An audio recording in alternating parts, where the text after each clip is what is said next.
Welcome to MK Fairy Tales. ریاست نور جہاں اپنے علم اور لائبریریوں کی وجہ سے مشہور تھی۔ وہاں کے بادشاہ سلطان غیاث مشہور انسان تھے۔ ان کی بیٹی عائزہ محل کی سب سے گوشہ نشین شخصیت تھیں۔ وہ شور و گل سے دور رہتی تھیں، شکار پر جانے کے بجائے کتابیں پڑھتی اور سپاہ گیری سیکھنے کے بجائے پرندوں کی زبان سمجھنے کی کوشش کرتی۔ محل کے لوگ کہتے کہ شہزادی تو ایک سائے سے بھی ڈر جاتی ہے۔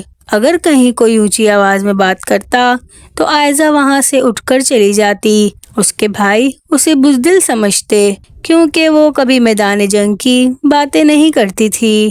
ایک دن ریاست پر ایک ایسی مشکل آئی جس کا حل کسی تلوار میں نہیں تھا۔ ریاست کے سب سے اہم دریا نیلم کا پانی اچانک رک گیا۔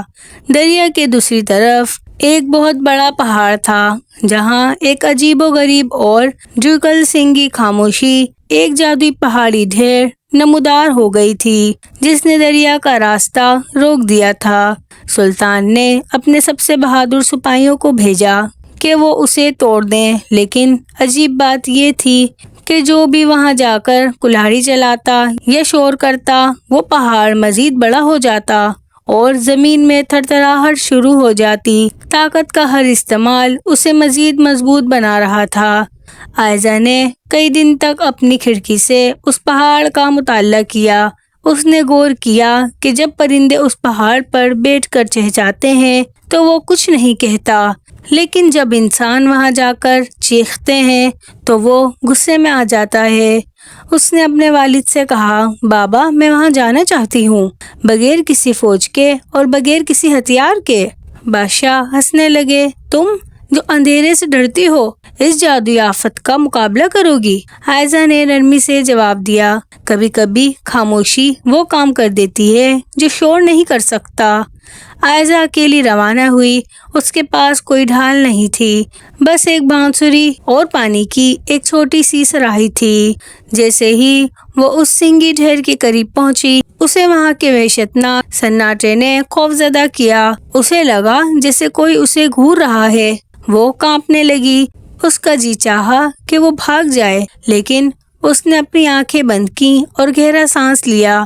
اس نے محسوس کیا کہ یہ پہاڑ دراصل ایک جادوئی مخلوق ہے جو آوازوں کی گونج سے بنی ہے۔ جتنا شور ہوتا ہے اس کی طاقت اتنی بڑھتی ہے۔ عائزہ نے وہاں بیٹھ کر خاموشی سے بانسری بجانا شروع کی۔ اس کی دھن میں غصہ نہیں بلکہ امن تھا۔ وہ گھنٹوں وہاں بیٹھی رہی۔ اس نے کوئی پتھر نہیں مارا، کوئی دھمکی نہیں دی۔ آہستہ آہستہ اس نے دیکھا کہ پہاڑ کی سختی کم ہو رہی ہے۔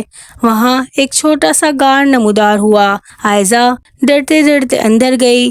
وہاں اس نے دیکھا کہ ایک قدیم روح قید تھی جو صدیوں سے انسانوں کے شور سے پریشان تھی۔ عائزہ نے اس روح سے کوئی بحث نہیں کی بلکہ اسے اپنے ساتھ لائی ہوئی شہد کی خوشبو اور میٹھے پانی کا ہدیہ پیش کیا۔ اس نے ثابت کیا کہ وہ وہاں کچھ چھیننے نہیں بلکہ کچھ دینے آئی ہے۔ کچھ دیر بعد وہ پہاڑی ڈھیر ریت کی طرح بکھرنے لگا۔ دریا کا پانی ایک بار پھر اپنی پوری روانی سے بہنے لگا۔ نہ کوئی خون بہا، نہ کوئی چیخو پکار ہوئی اور نہ ہی کسی کی جان گئی۔ جب عائزہ واپس محل پہنچی تو پورا شہر خاموشی سے اسے دیکھ رہا تھا۔